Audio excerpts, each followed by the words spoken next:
Gonna do another story time. This is a story that's been told many times in different ways, in different cultures. There's my computer blurping at me again. So this one you can look up. It's always free to read. I never monetize. Search my name with the title. The title is Dressed as a Beggar. We tell it again because it happens again. There is an old story in many countries, not because some merchant, missionary, or explorer brought that story to each land. No. Each people had its own version of the tale because they lived it, at least once. Here.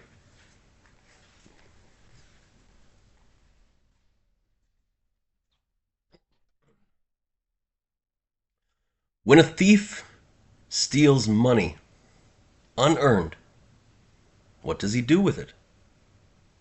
He buys gold and silks, strutting through the market to feel superior to his friends and rivals.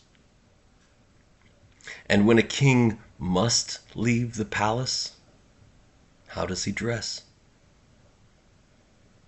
He dresses as a beggar. If you cannot see why this particular garb is so vital to the task, then you are not fit to be king. The king dressed as a beggar to hear the truth. As I recall, there was a movie where that happened too. I sang one of the songs from that movie, one of my earlier videos. And in one wrinkle, an unfortunate country, the story continues. The king returned from his wanderings through the city after listening patiently to the old men sitting at the stoops, overhearing the women complaining to each other in the market, seeing into the windows how each family fared. He had been thinking of what he could do to help them all. What would be the wisest choice? When he came back to the palace gates, then one of his guards thought, impulsively, to make light of the situation. "Halt, beggar! Turn back to your hovel. This is a palace for a king." The king laughed along with them at first. Then he stepped forwards to enter. That guard, the mook, pushed our king and he fell. The others went hush. Mook, nervous of retribution for his act, doubled down in hasty grasping at self-preservation. "Go away, beggar, as I command. Never return."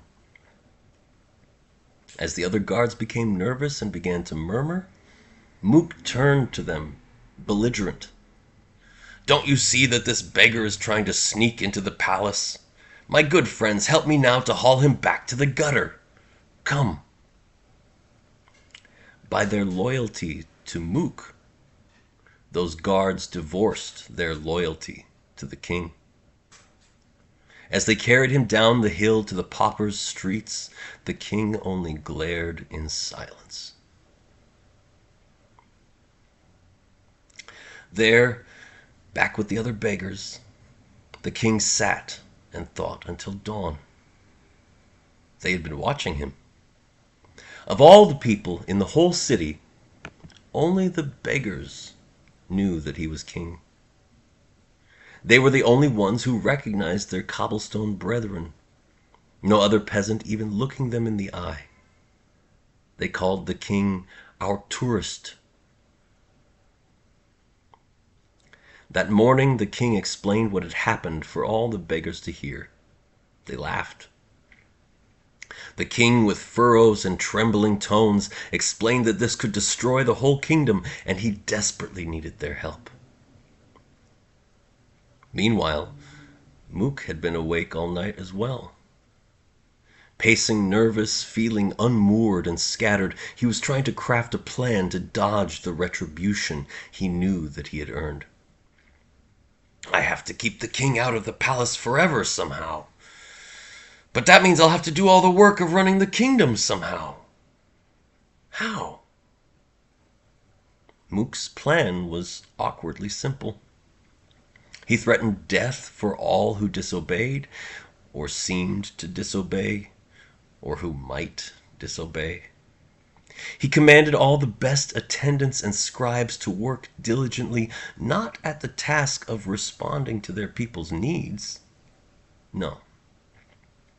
They wandered the streets of the city, trailing the king in beggar's clothes, noting every mention he made as he walked.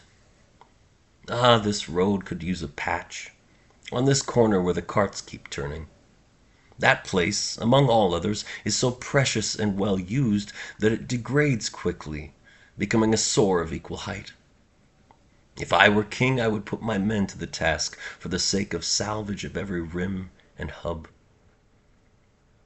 The scribes scurried back to the palace, reporting. Mook sent the king's men to the spot. Yet Mook was so nervous, sure of his own incompetence, that he had no stillness to hold his attention. When he sent the king's men to make repairs, Mook gave them the wrong address. In the middle of the night, for no discernible reason, that crew tore up and replaced a perfectly good corner, while the pothole a block away went unseen. The workmen refused to listen to the locals, who were so astonished and confounded. Those workmen shivered from the threat of death, which was swung in each sentence by that false king, Mook. And so it continued for weeks. The king would shout what should be made right, and his scribes scribbled their scrolls in hushed tones to read out their reports to a bored and anxious Mook in a stolen crown. Mook rarely remembered the details well enough to ensure proper work, and he had no time to check, to even see if the work had been done. Nervous servants, burdened by the frivolous tasks, began leaving them undone. Just tell the Mook that you did it. He never checks. He's terrified to even leave the palace. This continued for months. Workmen shuttling about for the wrong job, standing idle long enough to pretend they did it, tossing a copper to every servant who held their lie with them. The city began to fall into disrepair. With greater troubles burdening every shoulder until the people became discontent. They shouted in the streets, "Where is our king? Is he so busy working to foster our hate that he cannot be bothered to face it in the street?" This made the Mook even more fearful of being discovered. Mook told the king's guards to stifle the dissent, silence their complaints, and threaten them with punishment if they spoke against their ruler. Punished if they spoke the truth. When the king saw this, he gathered his dear beggars in council. This went on, steadily worsening for many years. Those scribes who had been secretly recording all of the king's wise advice could see the king's beggars working now. And the scribes knew how the Mook had spoiled every good thing in their beloved kingdom so quickly. They did not tell the Mook what they saw the king doing. The king was listening to his people and gathering them. One morning, without warning, the guards observed the whole of the city pooling downhill at the plaza. From there they turned to march up towards the palace.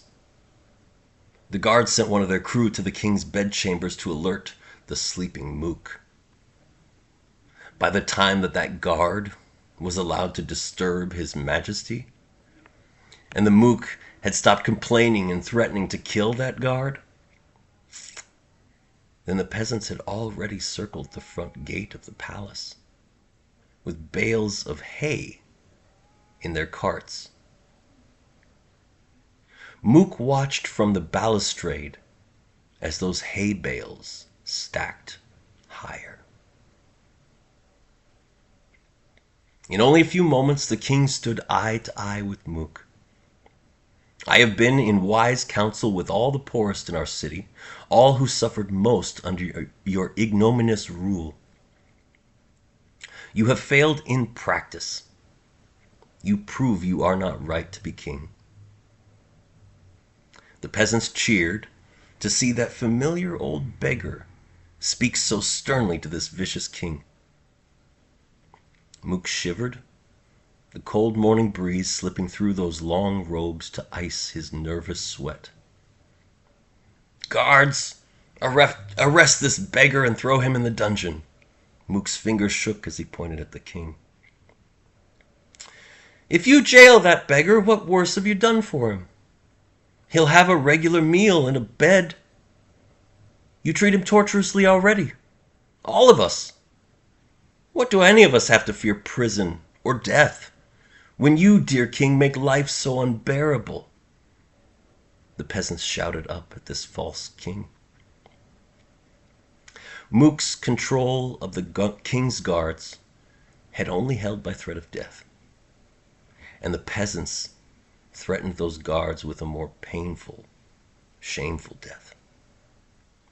The guards stepped back from Mook, who grimaced and looked about fruitlessly. All the servants stepped back in turn. That king took hold of his old crown while the peasants sang. Now consider what those servants and advisors were all hoping to say to the king on his return. "Oh, sir, do not be harsh on me. I was not one of the guards keeping you away. I only fed them. Sir, have mercy. I was not the guards keeping away. I was busy collecting all the taxes and not giving them to you. Spare me. I was your scribe for so long, secretly spying upon you to serve the Mook, while he mangled your wise rule. It was the Mook, not me." When that king brought his peasant revolt into his old palace, what do you think he did with all those servants?